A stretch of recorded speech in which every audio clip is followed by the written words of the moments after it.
Mais uma vez, boa noite a todos. Eu os convido a abrirem suas Bíblias no livro de Ruth. Livro de Ruth, capítulo 1. Hoje nós iremos começar uma nova série de sermões, agora nesse livro.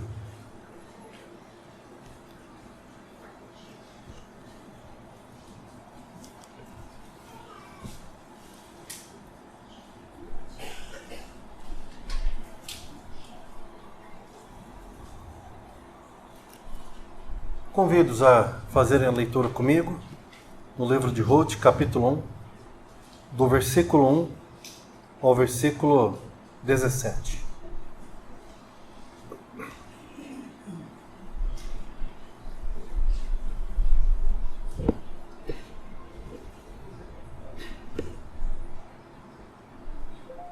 Agora que vocês estavam ficando craques em Ageu, né?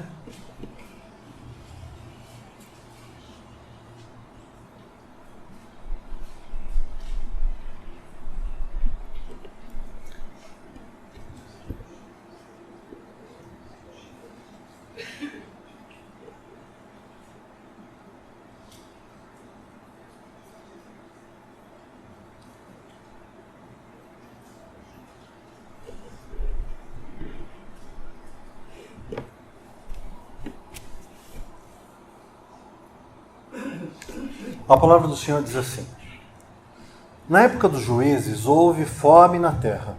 Um homem de Belém, de Judá, com a mulher e 2 filhos, foi viver por algum tempo nas terras de Moabe. O homem chamava-se Elimeleque. Sua mulher, Noemi, e seus 2 filhos, Malom e Quilion, eram efrateus de Belém, de Judá. Chegaram a Moabe e lá ficaram. Morreu Elimeleque, marido de Noemi, e ela ficou sozinha com seus 2 filhos.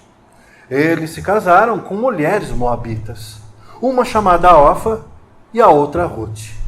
Depois de terem morado lá por quase 10 anos, morreram também Malom e Quilion, e Noemi ficou sozinha e sem os seus 2 filhos e sem o seu marido. Quando Noemi soube em Moabe que o Senhor viera em auxílio do seu povo, dando-lhe alimento, decidiu voltar com as suas 2 noras para a sua terra. Assim ela, com as 2 noras, partiu do lugar onde tinha morado.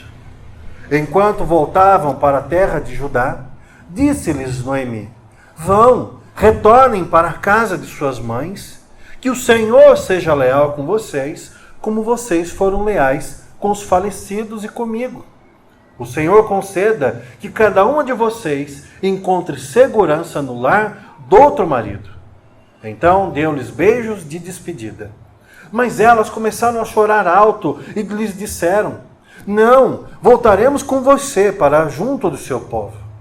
Disse, porém, Noemi: Voltem, minhas filhas. Por que viriam comigo? Poderia eu ainda ter filhos que viessem a ser seus maridos? Voltem, minhas filhas. Vão. Estou velha demais para ter outro marido. E mesmo que eu pensasse que ainda há esperança para mim, ainda que eu me casasse esta noite e depois desse à luz filhos, iriam vocês esperar até que eles crescessem? Ficariam sem se casar à espera deles? De jeito nenhum, minhas filhas. Para mim é mais amargo do que para vocês, pois a mão do Senhor voltou-se contra mim. Então elas começaram a chorar alto de novo. Depois Orfa deu um beijo de despedida em sua sogra, mas Ruth ficou com ela. Então Noemi a aconselhou: Veja, sua cunhada está voltando para o seu povo e para o seu Deus. Volte com ela.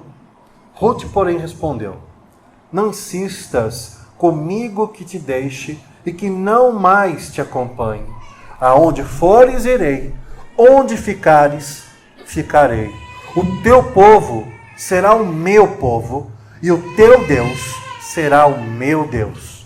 Onde morreres, morrerei, e ali serei sepultada. Que o Senhor me castigue com todo rigor, se outra coisa que não a morte me separar de ti. Vamos orar? Pai, nessa noite nós pedimos que nos abençoe com entendimento acerca dessa palavra.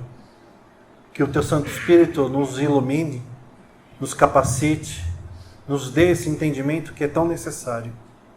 Usa-me, Senhor, como instrumento para edificar a Tua igreja e que o Teu Santo Espírito seja o nosso professor nessa noite. Eu peço, Deus, quebranta os nossos corações, abre os nossos olhos para que enxerguemos muito além do que os nossos olhos físicos são capazes. Nos mostra aquilo que o Senhor tem para falar conosco nessa noite. No nome santo de Jesus. É o que eu te peço. Amém.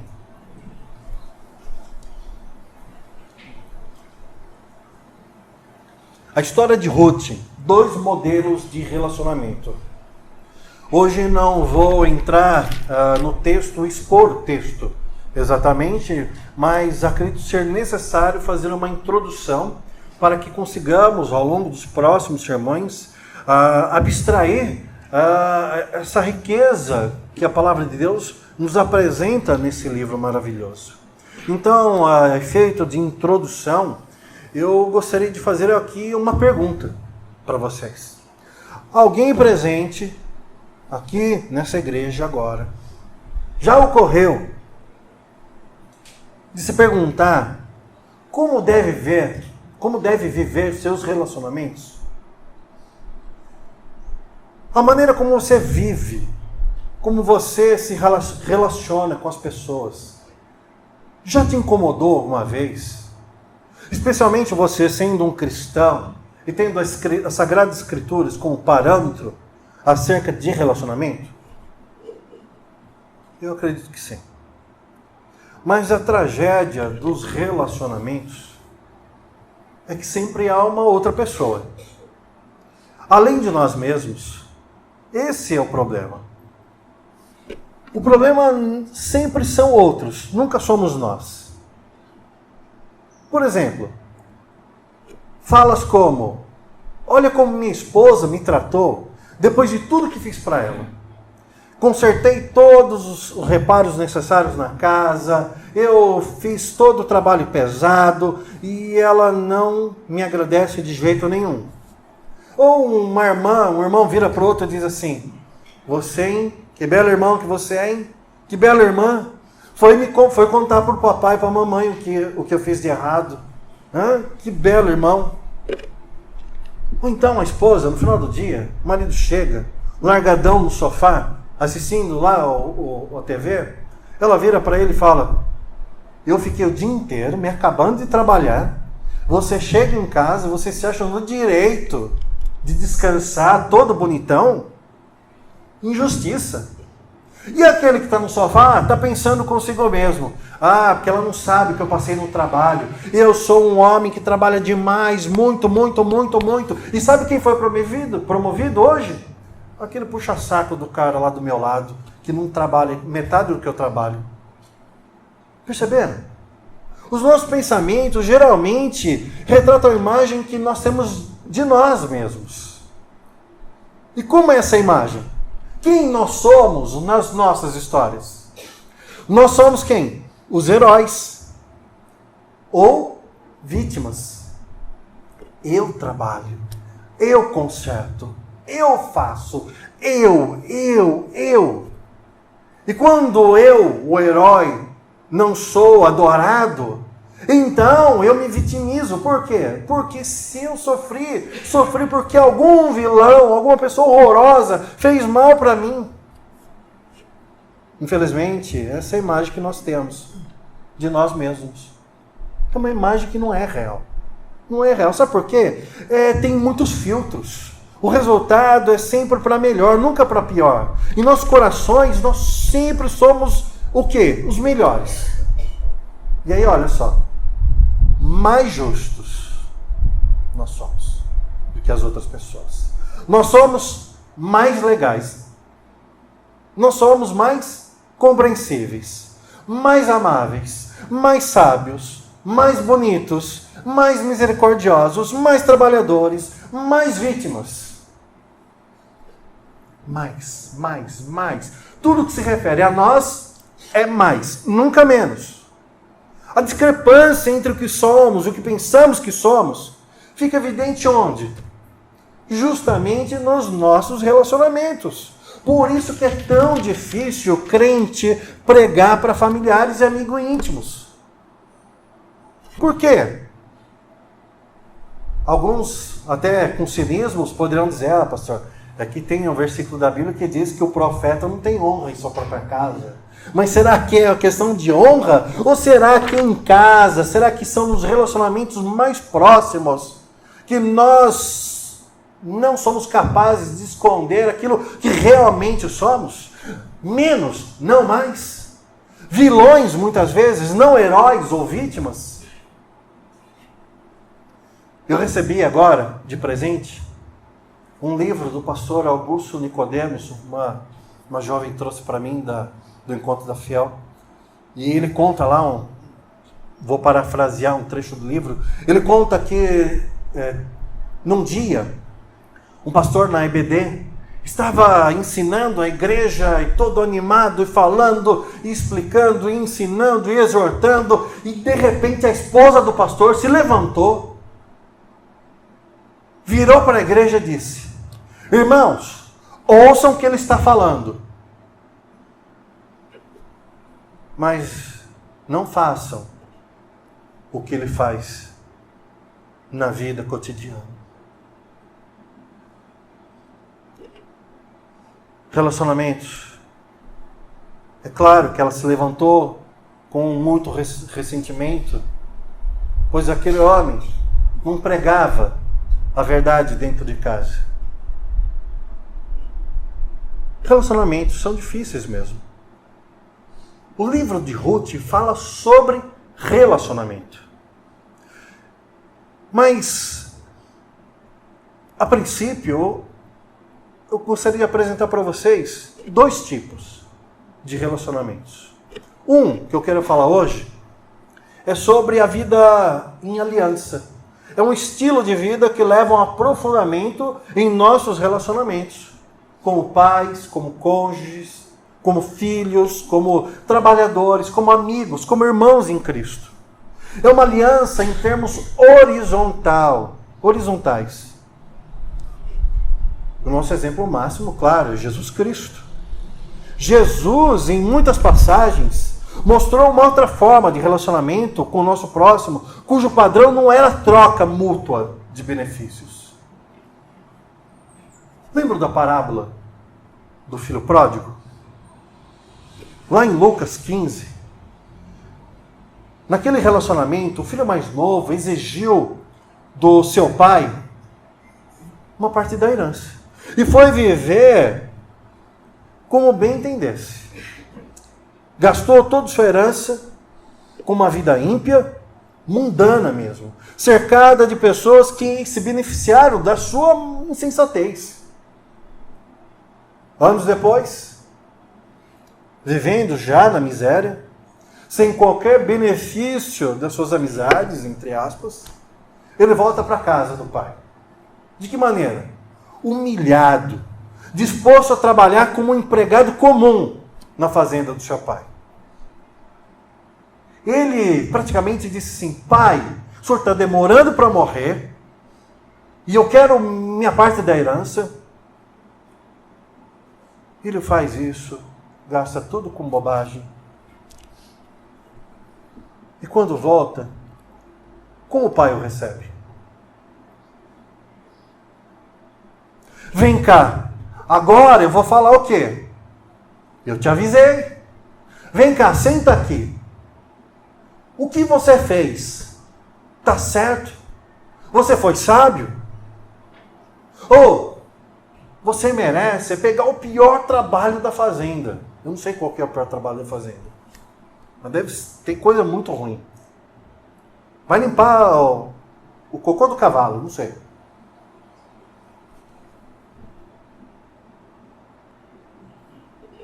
Mas foi isso que aquele pai fez? Aquele pai estava no portão e ele não brigou com o filho. Ele não humilhou o filho, não espezinhou a miséria que o filho já se encontrava. Pelo contrário, ele diz para os seus servos: tragam roupas novas, traga um anel, traga sapatos novos, manda matar um novilho, vamos fazer uma festa. Meu filho estava morto e agora viveu. Ele está vivo novamente para mim. Aquele pai abraçou o filho, o restaurou a sua condição na sua casa, de filho mesmo. E existem muitos exemplos na Bíblia desse tipo de relacionamento. E eu creio que o exemplo na vida de Ruth é sensacional. Gente, analisa, que acabamos de ler agora de pouco. Uma viúva, uma mulher jovem, viúva, natural de um povo idólatra, vamos ver nos sermões seguintes, porque ela era, de onde ela era, o que isso significava. Ela era uma jovem viúva, natural de um povo idólatra, distante da aliança de Deus, sem terras, pobre, sem filhos, e que decidiu viver um relacionamento baseado no quê? Numa aliança. Ruth, como sabemos, é uma mulher simples, que sofre um grande revés na sua vida. Ela fica completamente desamparada. E mesmo assim, com tudo somando contra, ela toma uma atitude que irá contra tudo o que a cultura daquela época esperava dela. Aliás, até hoje, né? Tem as brincadeiras, que às vezes não são brincadeiras. Aquela mulher, ela decide amar a sogra, gente. Se ama a sua sogra. Amém? Poxa vida, agora... Aquele tipo de brincadeira que eu não deveria fazer, né? Amém? Olha só. Está amarrado, está repreendido. Eu amo minha sogra, viu? Amo a senhora. Ela, Ruth, você quer ver uma declaração de amor linda? Marca essa passagem. Ruth, capítulo 1, versículo 15 a 17. Vamos ler de novo? Ruth 1, versículo 15 a 17. Olha só o que a palavra de Deus diz. Então Noemi aconselhou: veja, sua cunhada está voltando para o seu povo e para o seu Deus. Volte com ela. Ruth, porém, respondeu. Olha a declaração de amor de Ruth. Não insistas comigo que te deixe e que não mais te acompanhe. Onde fores, irei. Onde ficares, ficarei.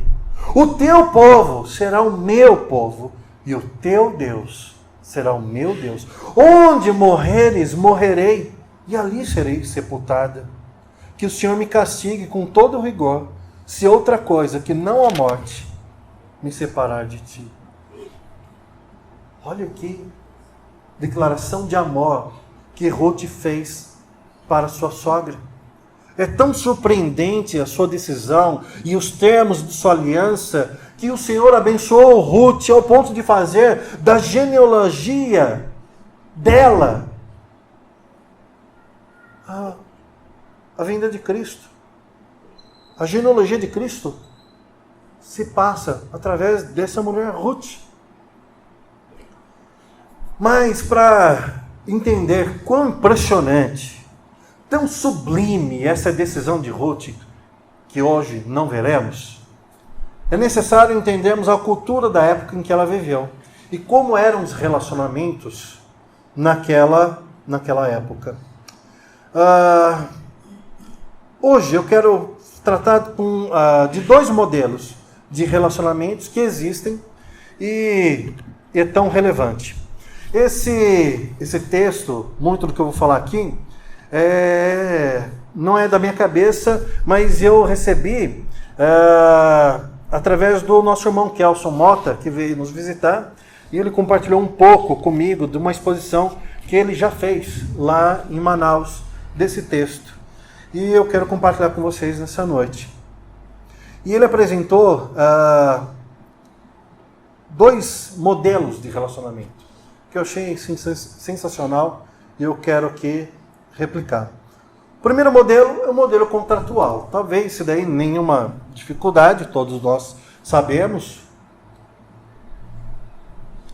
do que se trata. O modelo contratual refere-se aos relacionamentos ou acordos em que condições e expectativas são previamente acordadas, acertadas.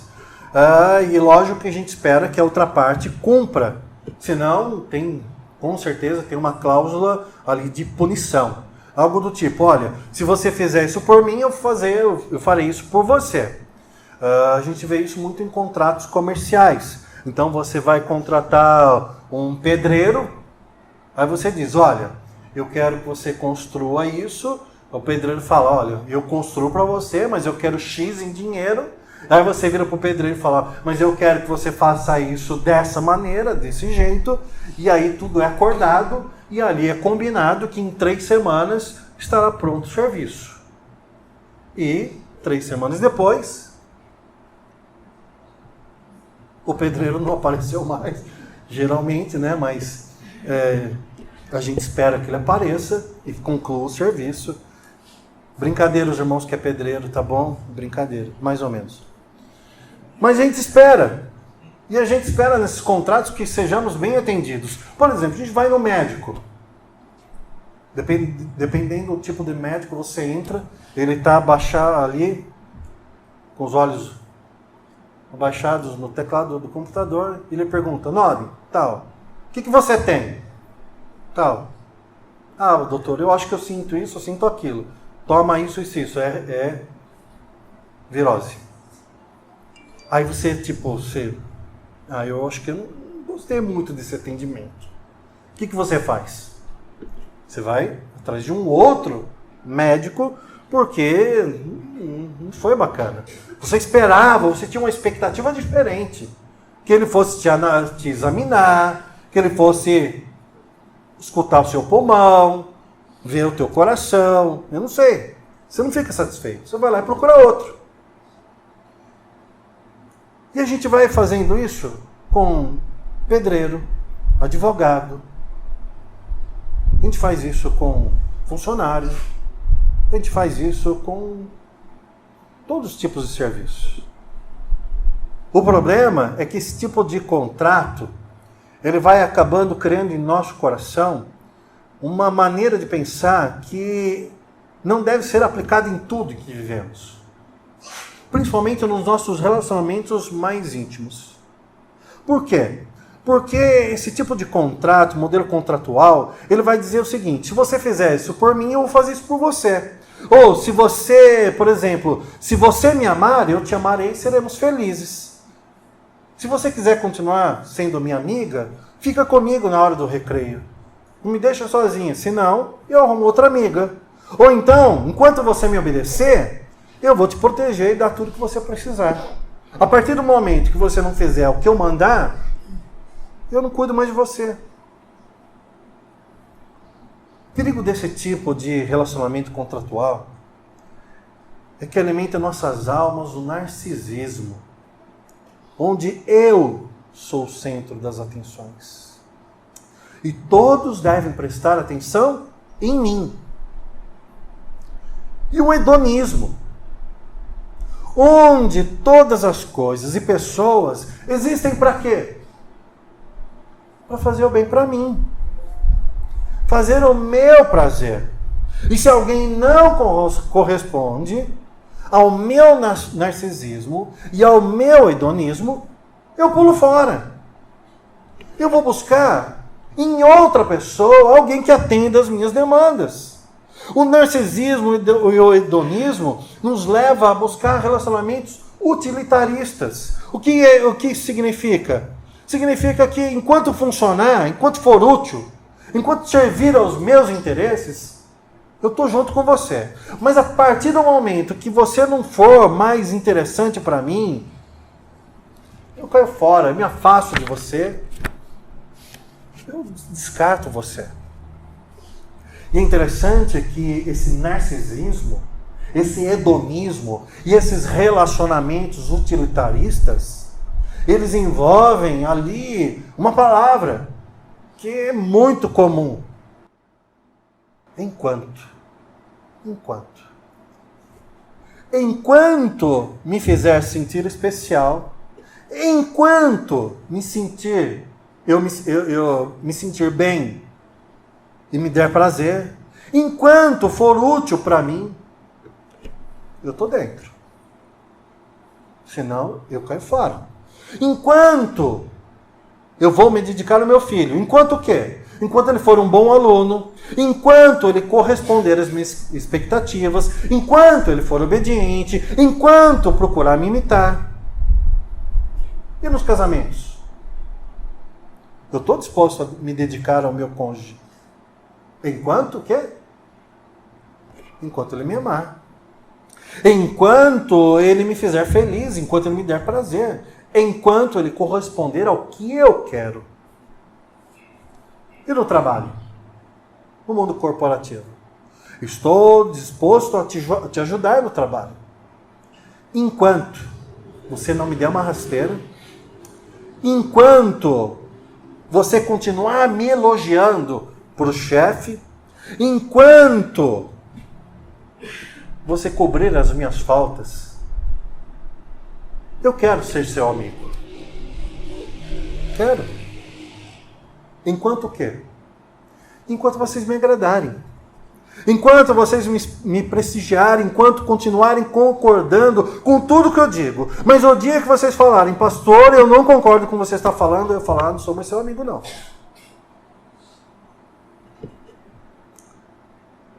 A força desse tipo de aliança se baseia no que se espera do outro.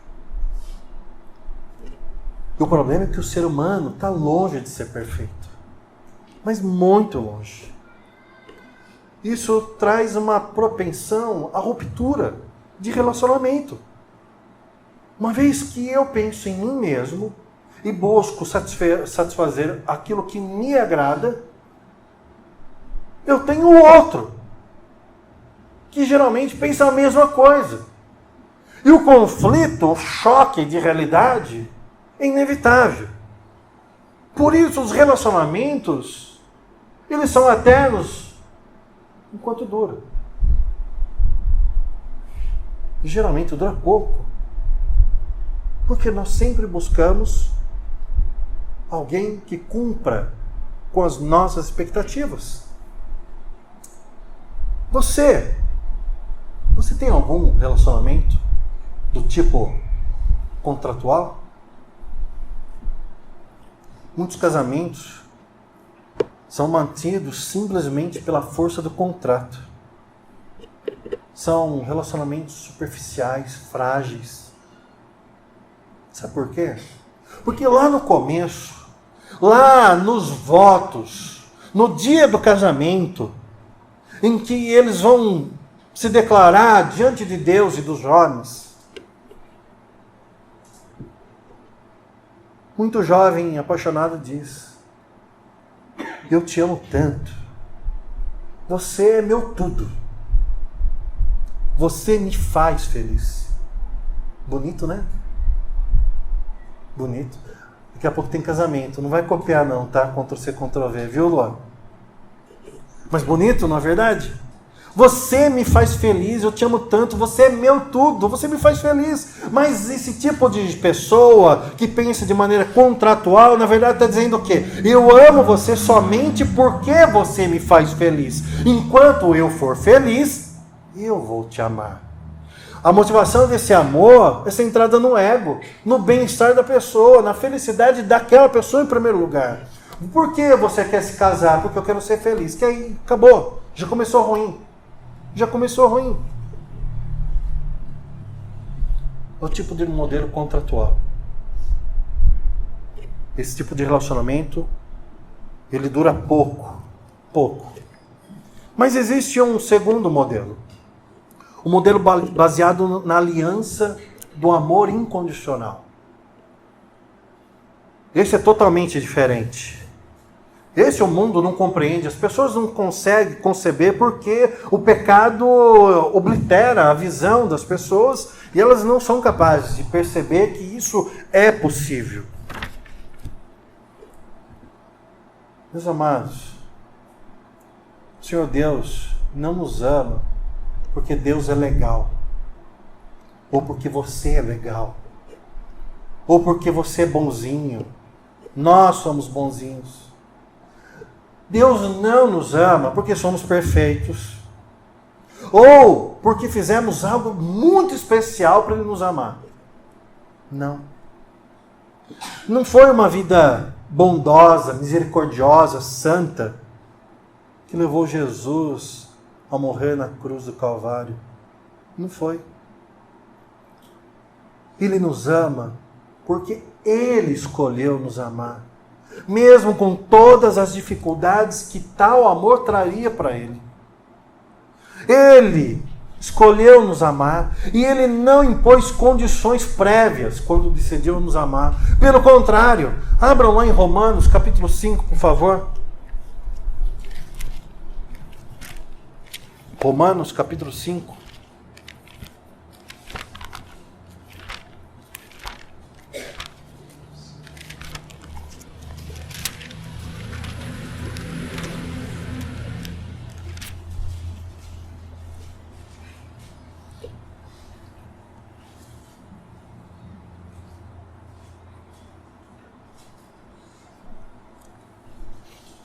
Versículo 8. Olha o que está escrito. Mas Deus demonstra seu amor por nós. Cristo morreu em nosso favor quando ainda éramos o quê? Pecadores. 1 João capítulo 4, lá no final da sua Bíblia.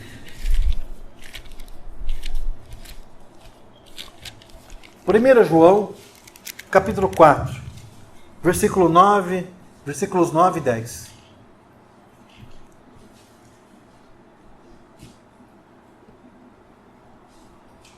1 João, capítulo 4, versículos 9 e 10.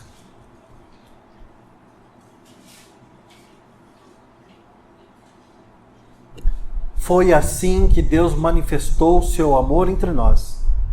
Enviou seu Filho unigênito ao mundo para que pudéssemos viver por meio dele. Nisto consiste o amor. Não em que nós tenhamos amado a Deus, mas em que Ele nos amou e enviou o seu Filho como propiciação pelos nossos pecados. Deus primeiro nos amou. Primeiro nos amou. Ninguém pode se levantar e falar assim, eu amei a Deus primeiro. Não, primeiro Deus nos amou. Ele nos amou em que condições? Nas piores possíveis. Nós éramos pecadores, inimigos de Deus, filhos das trevas. Nós, entre fazer o bem, escolhemos fazer aquilo que desagradava a Deus. E mesmo assim, Ele nos amou.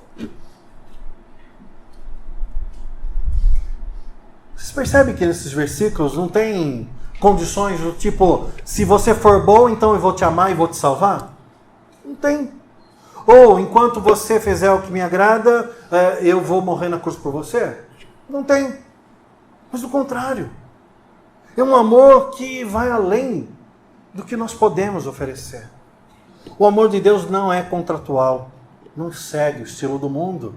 Esse amor nos constrange e nos anima a amar os nossos pais, os nossos cônjuges, os nossos filhos e amigos de forma incondicional.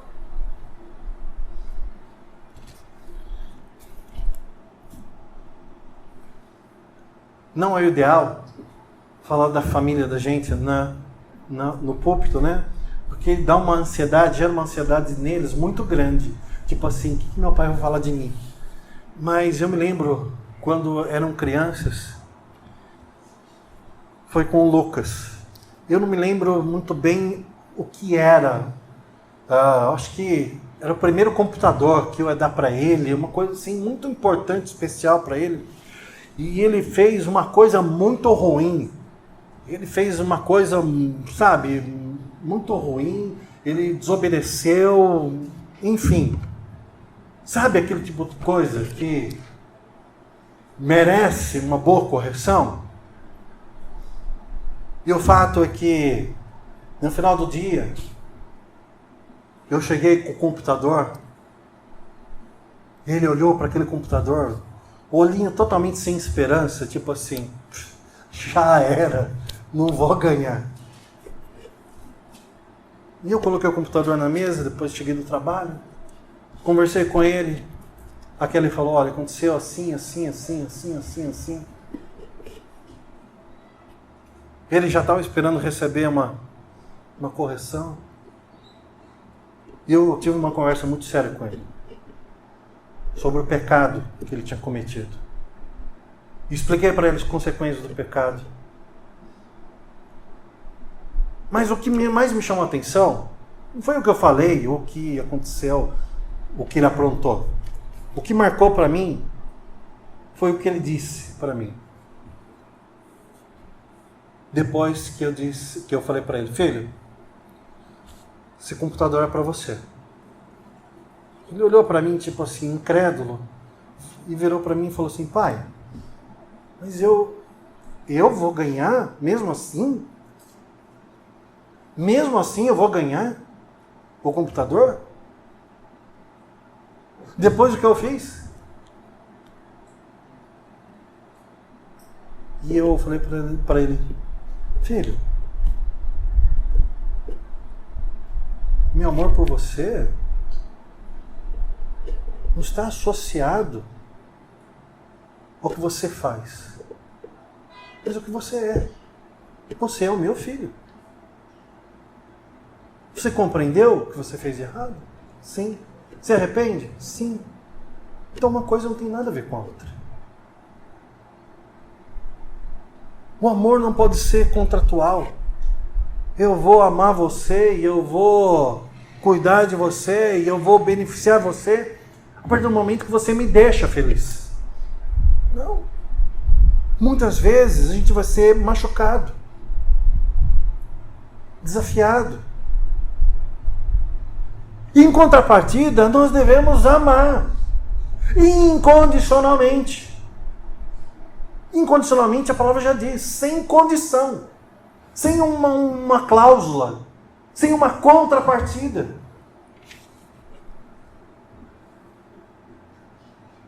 A vida em aliança é esse tipo de amor que nos convida à maturidade. Não está baseado num relacionamento contratual. Não é caracterizado pela infantilidade. Olha, meu marido, você não está fazendo o que eu quero, então não vou fazer o que você quer. Olha, minha esposa, você não faz do jeito que eu gostaria que você fizesse as coisas, então eu não vou fazer o que você gosta. Isso é infantilidade. Aliás, gente, já perceberam? Criança é o estado bruto. Segundo o Lucas, da maldade. É o pecadorzinho no seu estado natural. Ele é contratual. Crianças de 4 a 10 anos é totalmente contratual. Totalmente contratual. O que ele faz? Ele tem uma bola, ele vai brincar com os amigos. Ele é horrível. Mas ele fala, se eu não jogar, ninguém joga. A bola é minha. Totalmente contratual.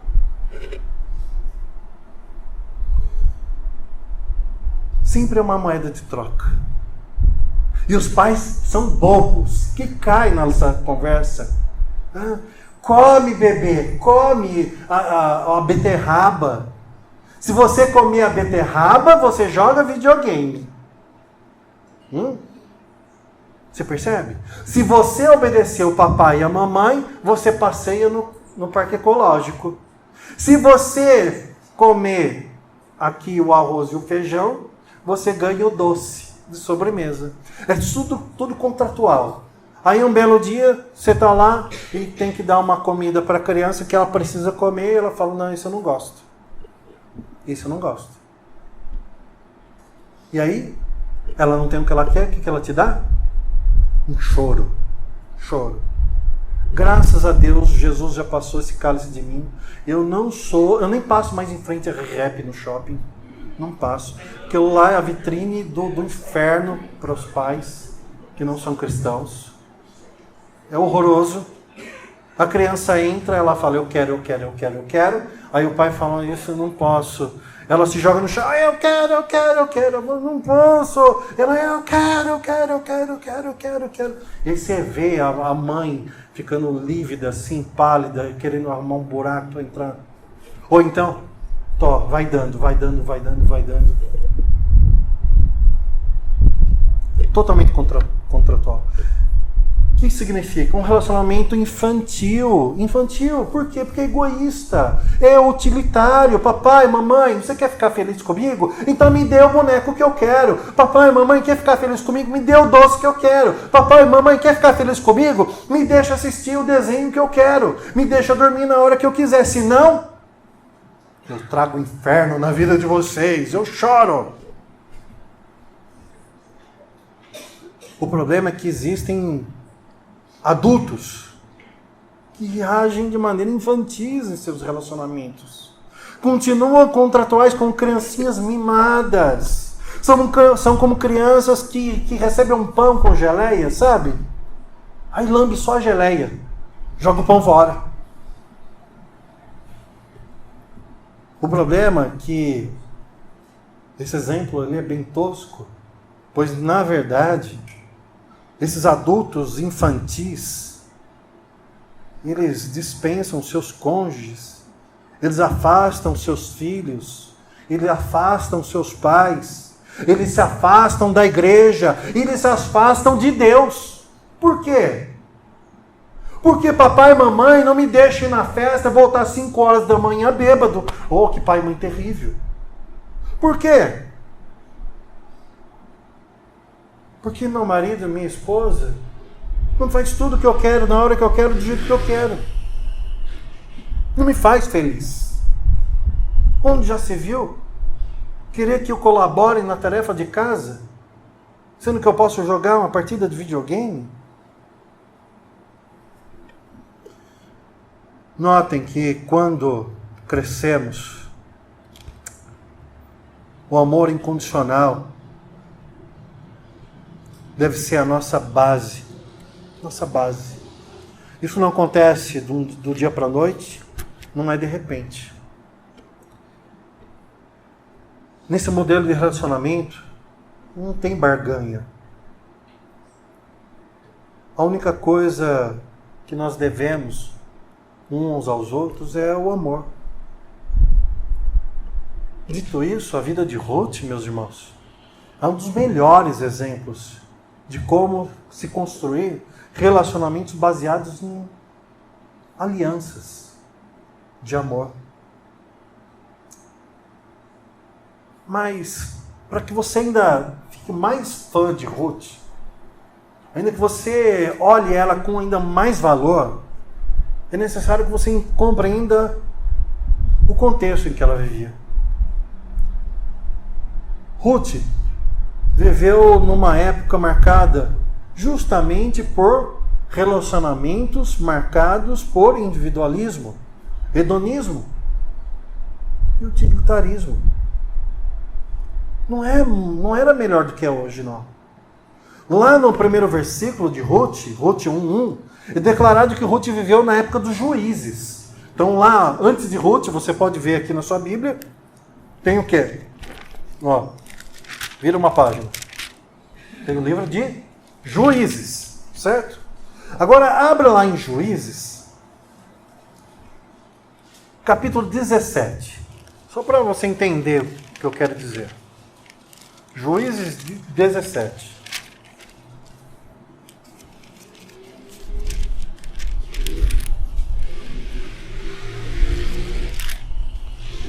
Versículo 6.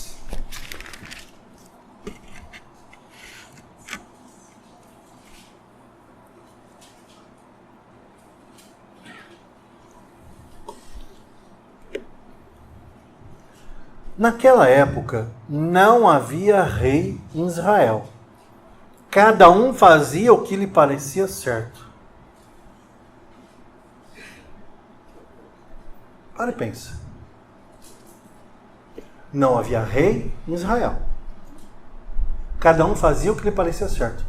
Cada um era o seu próprio rei. Não tinha lei, não tinha polícia, não tinha ordem, não tinha nada. Cada um fazia o que achava, o que dava na sua cabeça.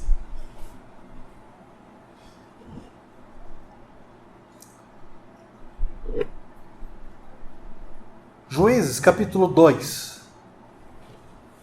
Um pouquinho para trás.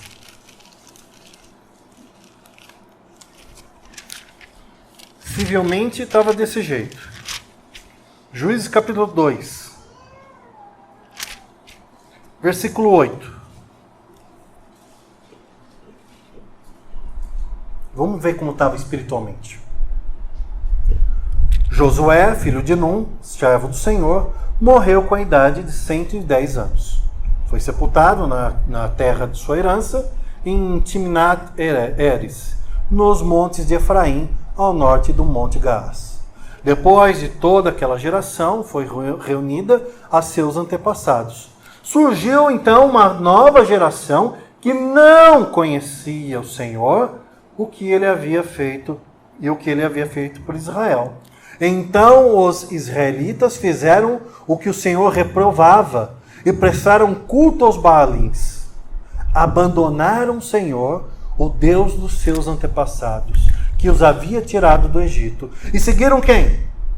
Vários outros deuses, dos povos ao seu redor, provocando a ira do Senhor. 13. Abandonaram o Senhor e prestaram culto a Baal e Astarote. 14. A ira do Senhor se acendeu contra Israel, e ele os entregou nas mãos dos invasores que os saquearam. E ele os entregou aos inimigos ao seu redor, aos quais não conseguiam resistir. Sempre que os israelitas saíam para a batalha, a mão do Senhor era contra eles para derrotá-los, conforme lhes havia advertido e jurado. Grande angústia os dominava. Meus irmãos, civilmente, cada um fazia o que dava na telha. Espiritualmente, idólatras. Não conheciam mais a Deus. Faziam o que Deus reprovava. Cada um por si. Cada um por si. Juízes 11. Eu quero apresentar 2 exemplos desse contexto em que Ruth estava. São 2 nomes bem conhecidos. Jefté e Sansão. Jefté, Juízes capítulo 11.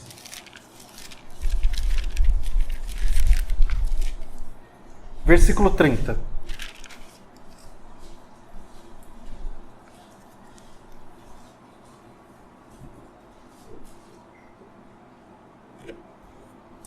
E Jefté fez esse voto ao Senhor: se entregarem os amonitas nas minhas mãos, aquele que estiver saindo da porta da minha casa ao meu encontro, quando eu retornar da vitória sobre os amonitas, será do Senhor, e eu o oferecerei em holocaustos. Jefté, juiz em Israel, ele tem assim uma ideia maravilhosa. Ele faz um voto. Notaram o tipo de voto que Jefté fez? Contratual. Troca condicional. Se me der isso, darei aquilo. Se eu volto na linguagem de negócios de hoje, poderia muito bem assumir a forma do se. Olha só.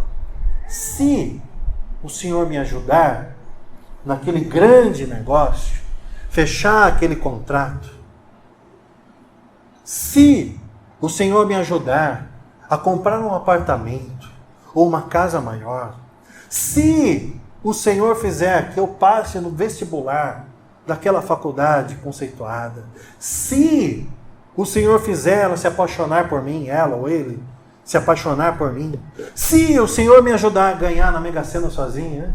Se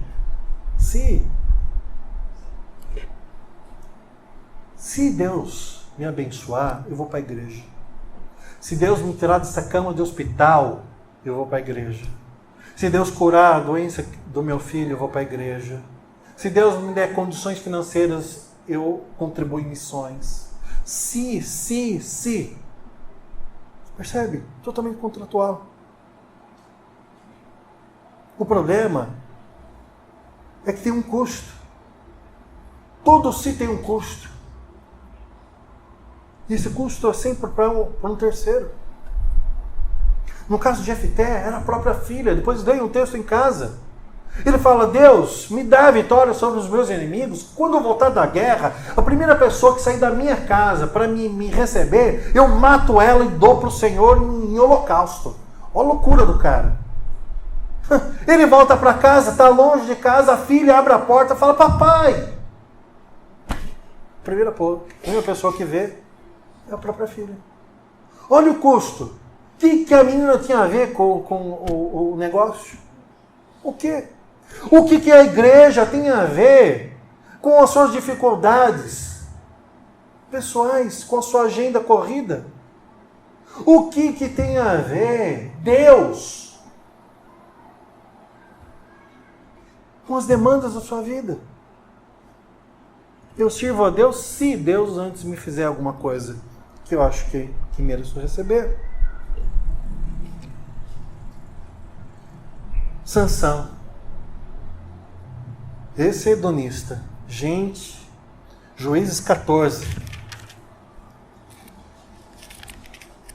Aliás, não vou ler porque é comprido, é o 14, 15, 16. Mas na galeria bíblica de heróis, Sansão é uma das figuras mais controversas. Sendo indicado por juiz em Israel, ele tinha o hábito assim, de tomar decisões cujo foco era ele. Satisfação pessoal em primeiro lugar.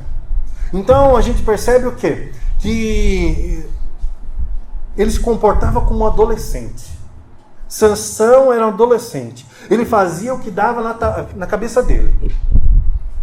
Olha só. Ele quis casar com uma filha dos filisteus, inimigos jurados de Israel. Mesmo contra a vontade dos pais. Os pais falaram, filho, não casa. Mas Sansão falou assim, eu gostei da moça. Eu quero. O que Sansão queria, ele conseguia. Casou com a moça. Ele desceu a Timna, vendo em Timna uma das filhas do filisteu, subiu, declarou seu pai e sua mãe e disse, viu uma mulher lá, uma das filhas dos filisteus, tomai ela por esposa para mim. Porém seu pai e sua mãe lhe disseram, não há porventura mulher entre as filhas dos teus irmãos, ou entre todo o seu povo, para que você vá tomar esposa de filisteus? Disse Sansão ao seu pai, toma-me esta, porque só desta me agrada. Acabou. Não importa. Filho, Sansão, filho, a moça não é crente. A moça não é de Deus. Aliás, ela serve um Deus. Não é da vontade do Senhor. Sansão fala, mas eu quero, acabou. O que aconteceu? Não tem conversa. Seu casamento deu muito errado. A mulher morre. Os parentes da mulher morrem. Segundo, não bastasse ter casado com uma ímpia. Tempos depois de ter realizado o grande livramento de Israel, ele foi para Gaza. E ali ele encontrou uma prostituta filisteia. E o que ele fez? Ficou com ela. Por quê? Porque ele gostou. Aliás, esse era o lema dele. Gostei e peguei. Por fim, todos vocês conhecem. Ele gostou de uma outra filisteia, chamada Dalila. Essa foi a desgraça da vida dele. Quem é Sansão? É aquele que ama de todo o coração. Um homem que ama, não? Esse homem ama demais. Qualquer mulher que lhe agrade aos olhos, ele ama e toma para si. Ele é utilitarista. Usa as pessoas para satisfazer seus desejos e carências. Tem relacionamentos tipo fast food. É uma aqui, outra lá, outra acolá. Não importa de onde essa mulher seja. São relacionamentos físicos marcados por paixão hedonista, utilitarista. Por pouco tempo. Depois deixa de lado, parte para outra. Deixa de lado, parte para outra. Conclusão, meus queridos. Essa é a época de Ruth. Onde? Gostou, pegou. Apaixonou, ficou. Cansou, jogou fora. Parte para outra. Sempre tem uma proposta melhor. Então abandona e vai em frente. Não é assim a cultura dos nossos dias? Ruth vive nesse tempo, num contexto desfavorável para relacionamentos sinceros e maduros. Somado a isso, Ruth é uma mulher E naquele tempo ainda era mais difícil ser mulher. Mas ela não é só a mulher. Ela é mulher, ela é moabita, ou seja, uma estrangeira. Não é só a mulher, uma estrangeira. Ela é uma mulher estrangeira pobre. Sem herança, sem filhos. O que a cultura esperava que ela fizesse? O que a Noemi, a sogra dela, esperasse que ela fizesse? Que na primeira oportunidade de uma vida melhor, ela abandonasse todos que tivessem ao seu redor para ser feliz. Não é isso que o mundo hoje nos ensina? Você tem que buscar ser feliz? Você está infeliz no seu relacionamento? Chuta ele. Vai ser feliz. Está infeliz no seu trabalho? Pede demissão. Está infeliz com a sua igreja? Chuta. Está infeliz com seu marido, com sua esposa? Chuta. Está infeliz com... Chuta. Chuta. Esse é o momento, esse é o mundo utilitarista, hedonista, individualista de relacionamentos contratuais. Um mundo onde as pessoas só permanecem com as outras enquanto essas tiverem algo para oferecer. Mas nós somos convidados pela palavra de Deus a inverter essa realidade. Como são os seus relacionamentos? É interesseiro? Hedonista? É individualista? Isso te preocupa? Te deixa desconfortável? A vida cristã nos chama para viver em aliança.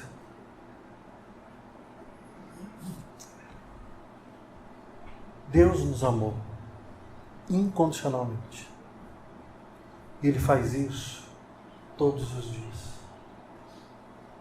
Todos os dias.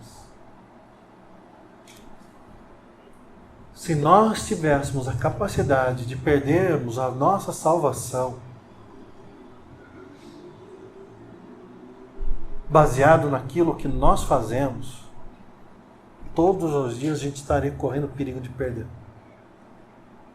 Porque é uma luta interior muito grande.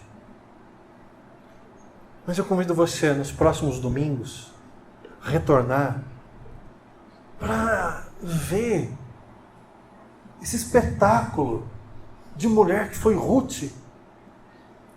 E como Deus usou a vida dela. E pode usar ainda hoje para edificar a minha vida e a sua vida. Uma mulher que diz assim: sogra, eu não vou te abandonar. No pior momento da sua vida, a senhora viúva perdeu o seu marido. A senhora não só perdeu o seu marido, mas a senhora perdeu seus 2 filhos. A senhora está totalmente desamparada, não tem quem seja pela senhora. A senhora não tem nada para oferecer. Nada para oferecer. Sogra, eu poderia voltar para a casa dos meus pais, pois ainda sou moça, sou jovem. E eu posso arrumar um casamento, eu posso conseguir meu sustento. Mas sogra, eu não vou te abandonar. Sogra, eu vou ficar com a senhora. E onde a senhora for, eu vou. O que a senhora comer, eu como. Se a senhora não comer, eu não como também. E se a senhora morrer, eu morro junto com a senhora. Onde a senhora for sepultada, eu também vou ser sepultada. Porque eu não vou abandonar a senhora. Estou falando de uma nora com a sua sogra.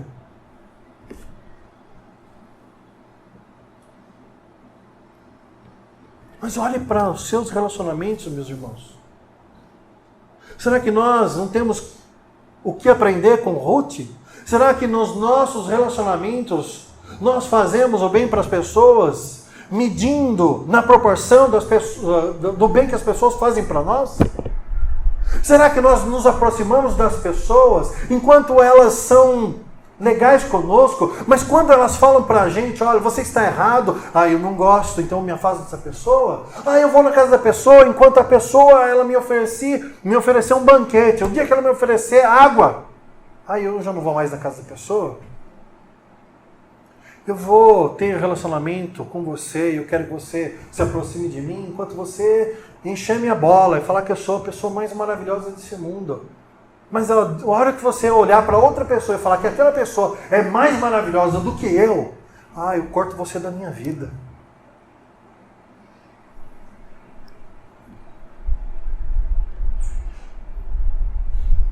Eu vou servir a Deus, enquanto Deus me abençoar. Mas a hora que eu achar que Deus não está me abençoando mais, eu tenho mais coisas mais importantes para fazer. Enquanto eu não me sentir cheio de prazer na casa de Deus, servindo a Deus, enquanto meu coração não transbordar de alegria, enquanto tudo isso estiver acontecendo, legal. Eu canto, eu louvo, eu sirvo a Deus. Mas o dia que eu ficar doente, o dia que eu perder o emprego, o dia que eu perder as amizades que eu achava que eram importantes na minha vida, o dia que eu tiver que vir para a igreja e as pessoas não derem boa noite para mim, as pessoas não derem a paz do Senhor, as pessoas não falarem como eu estou bonito, como eu estou... então eu não quero mais. Aí eu não quero mais. Eu quero encerrar pedindo para você levar para casa uma reflexão. De verdade. Aos casados. Olha para dentro do seu coração. Você quer casar. Olha para dentro do seu coração.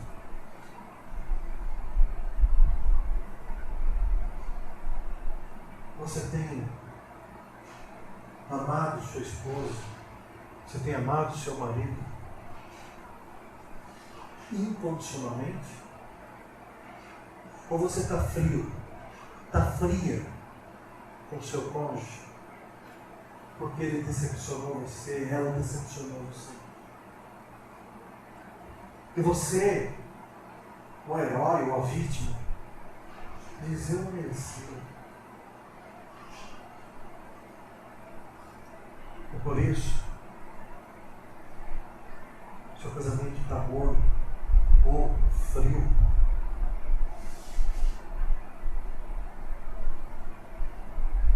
Olha para os seus filhos. Você tem um relacionamento com seus filhos do modelo contratual? Colocou o lixo para fora, você é meu filho querido. Jogou a roupa no cesto, lavou a louça, eu te amo. Tirou boas notas do colégio, você é 10. Você não fez isso. Você é decepção, você é um estorvo, você é um peso, você é uma pessoa cansativa. E eu grito com você, e eu humilho você. E eu me afasto emocionalmente de você. E com seus pais? Como é o relacionamento?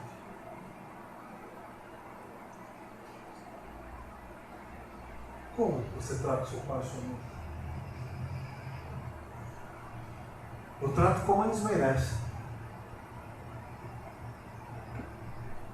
Faça isso. Nunca trate ninguém como uma pessoa merece ser tratada. Porque todos nós somos imperfeitos.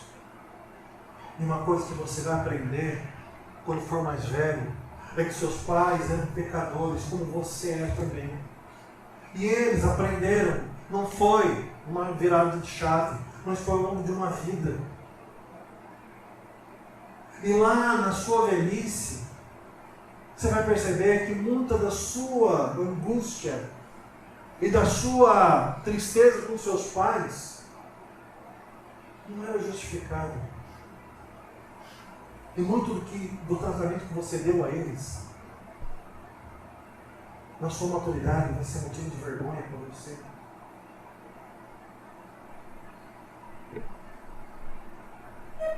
Não trata a pessoa que está do seu lado da maneira que ela merece.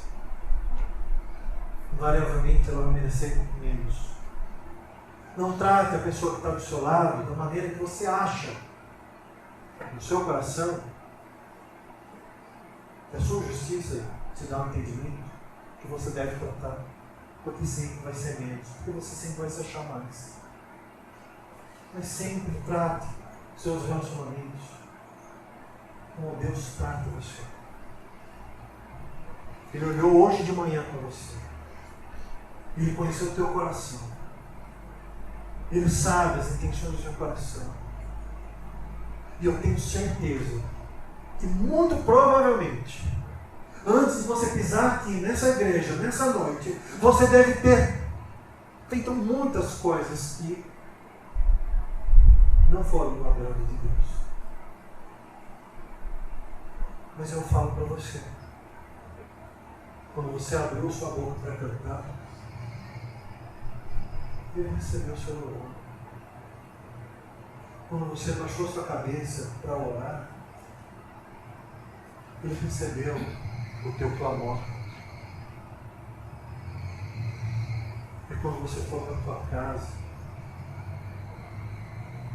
e antes de dormir essa noite, e pedir para Deus, Pai, amanhã é segunda. Tu sabe, segunda é nada.